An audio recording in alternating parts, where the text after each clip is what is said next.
Parlons humanitaire sans tabou. Institut Caylus. Épisode 6. L'humanitaire.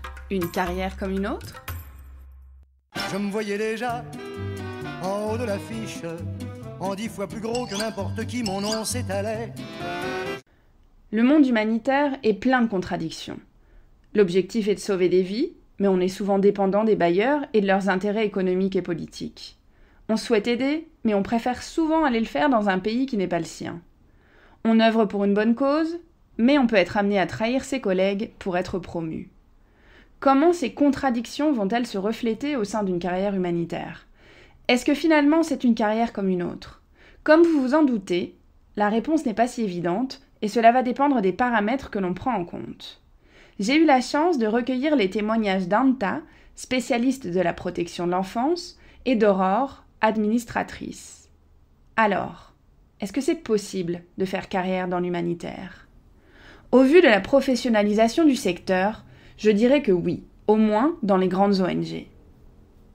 On a souvent la possibilité de se former en interne et puis souvent les grosses ONG, elles proposent des parcours de professionnalisation. Ça les intéresse de garder les gens sur le long terme, de leur proposer des nouvelles possibilités professionnelles. Alors, sachant qu'on est de plus en plus sur des questions de professionnalisation qui impliquent aussi des évaluations de son travail en lien souvent avec des responsables fonctionnels et hiérarchiques, et du coup ça peut donner lieu à une carrière plus ou moins longue suivant les souhaits des personnes et suivant si ça fonctionne bien sûr avec son organisation. En termes de carrière, on ne va pas se le cacher, la situation va souvent être différente si vous venez d'un pays du Nord ou d'un pays du Sud et si vous êtes employé de manière locale ou internationale. Vous n'allez pas avoir les mêmes opportunités et pas forcément vivre les mêmes choses. Travailler pour des ONG, a fortiori occidentales, si vous venez d'un pays du Sud, peut vous amener à être perçu de manière différente, même au sein de votre propre pays.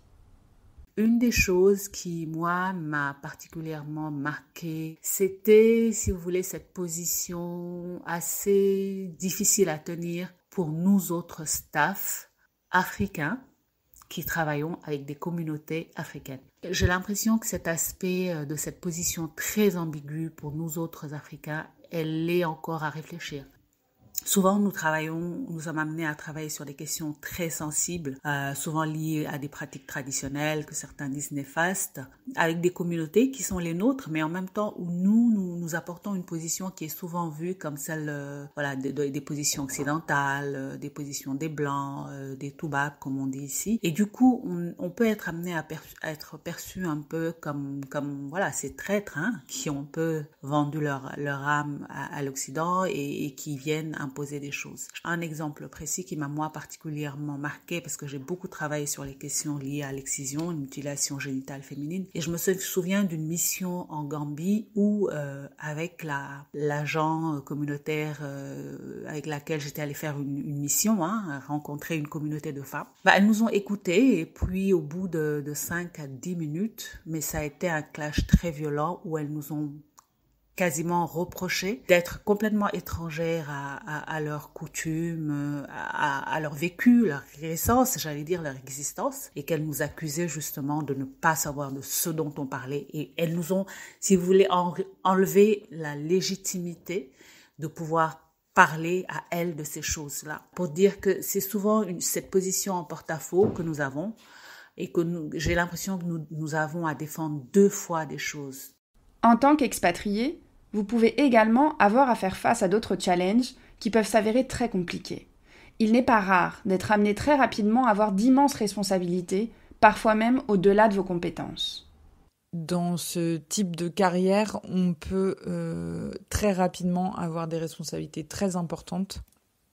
Je connais des personnes qui sont parties en tant que volontaires et qui avaient en charge des équipes de 30 personnes, des programmes à plusieurs millions de dollars, multi-bailleurs, etc., avec des choses pas forcément faciles à vivre. Par exemple, sur de la nutrition, on est quand même en relation avec la vie et la mort de famille et enfants. Ça, c'est pas forcément quelque chose auquel on s'attend et pas non plus forcément quelque chose auquel on est préparé et pas forcément quelque chose qu'on a envie de mettre dans son travail non plus, quoi.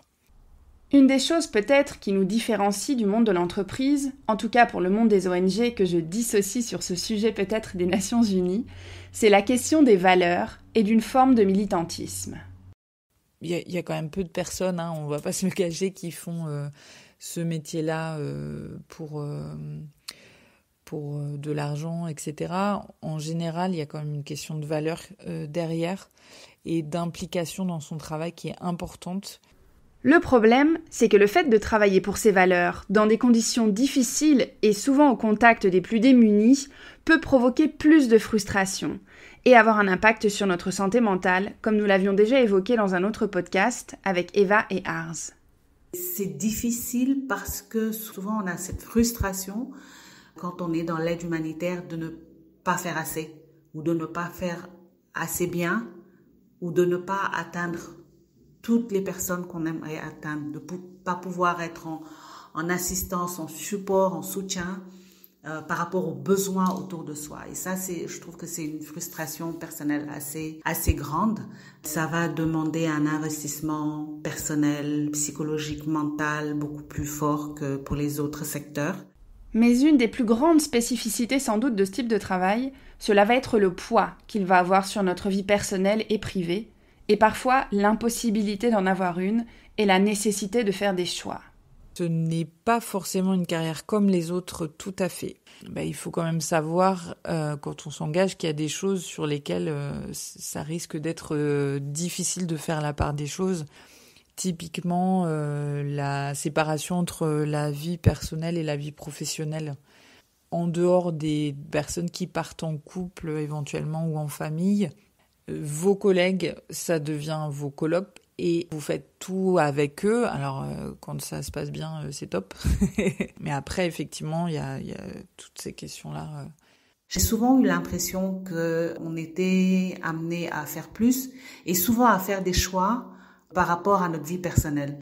C'est-à-dire que la question de choisir entre mener une carrière humanitaire, aller dans des zones de conflit, loin de chez soi, faire des missions longues, et le fait de devoir rester chez soi, fonder une famille, réussir un mariage, élever des enfants, eh bien le choix il était rapidement fait quand on était femme.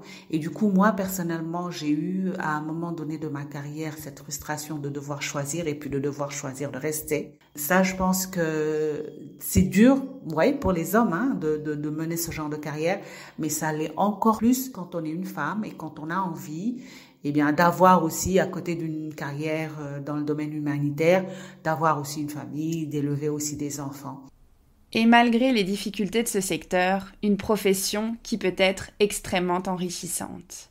Mais en même temps, c'est beaucoup de leçons apprises, c'est beaucoup d'échanges avec des êtres humains et qui permet de sortir grandi des difficultés qu'on a pu traverser, des questions qu'on a pu se poser. Et oui, de grandes remises en cause de soi-même.